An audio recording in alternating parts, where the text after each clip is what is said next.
Alors, je vous propose une première pratique, du coup, parce que du coup, quand juste pour avant de commencer les pratiques, pour vous expliquer comment j'ai construit un petit peu, enfin construit, j'ai découvert un peu cette manière de faire.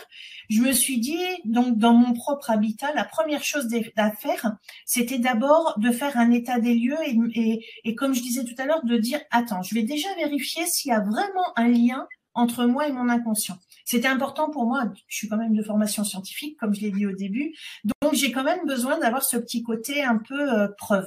Et donc j'ai commencé par observer, et c'est ce que je vais vous faire tout de suite, et je vais vous faire toucher du doigt à quel point votre habitat est le reflet, enfin est en lien avec votre inconscient, ou l'inverse, votre inconscient en lien avec votre habitat. Je ne sais pas dans quel sens on peut prendre les choses, mais voilà. Donc, je vous propose tout simplement de vous imaginer que vous arrivez chez vous, où vous voyez votre maison un petit peu de haut, un peu comme si vous étiez un drone, et vraiment sans réfléchir, sans aller mentaliser, c'est quels sont les trois premiers mots ressentis. Alors, plus que des mots, plutôt des ressentis. Quels sont les trois premiers mots qui vous viennent quand vous pensez à votre habitat?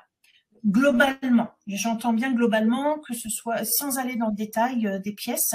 Et pour vous y aider, je vais partager mon ressenti sur chez moi.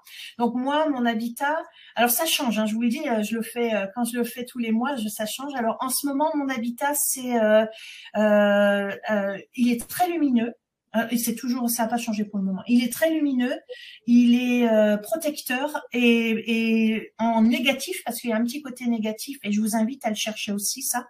C'est, il a, ce que j'aime pas trop dans cet habitat, c'est d'abord, il est un tout petit peu trop petit pour moi, pour ce que j'en fais, et un peu étriqué parce que c'est sous les toits en fait, et donc j'ai un petit des pentes comme ça qui des fois je me cogne et ça voilà. Et donc c'est un petit côté étriqué. Et si je vais au bout de l'exercice, c'est ce que je vais vous proposer de réfléchir tout de suite, c'est dans ma vie, oui, je trouve ma vie lumineuse, je trouve ma vie ouais, protectrice parce que j'ai créé aussi cette aura de protection autour de moi, mais parfois, un petit peu, je sens que j'ai besoin de donner de l'envergure à ma vie et que j'en suis pas encore là. Et je pense que quand j'y serai, je changerai d'habitat. Voilà. Donc, je vous laisse faire l'exercice et puis on va le lire dans le chat. Comme ça, on va prendre quelques réponses et on va pouvoir décortiquer. Donc, profitons-en. On a déjà une première réponse de Cécile qui nous met lumineux, mais étouffement, trop d'affaires, pas de rangement adapté, manque d'espace. Ouais, comme Myriam, lumineux, encombré. Intéressant, hein? Ouais.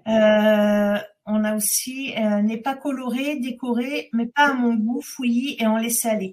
Alors, ce que je vous propose de faire tout de suite, puisque comme il y a toujours un petit décalage, c'est de faire le parallèle avec votre vie. Est-ce que vous arrivez à faire un parallèle avec votre vie entre ce que vous nous dites, par exemple là, en fouillis, en laisser aller? Est-ce que No, tu as l'impression que ta vie, elle est ouais, que c'est un peu, il y en a un peu trop partout et que en fait, il y en a tellement que tu laisses aller, tu laisses faire. Est-ce que dans ta vie, tu le vis aussi? Donc, bon, je peux pas tous les lire comme ça, mais féminin, tranquille, blanc. Alors, la mienne, est-ce que aussi tu peux peut-être essayer de trouver un truc que tu aimes moins et puis faire le parallèle avec ta vie aussi?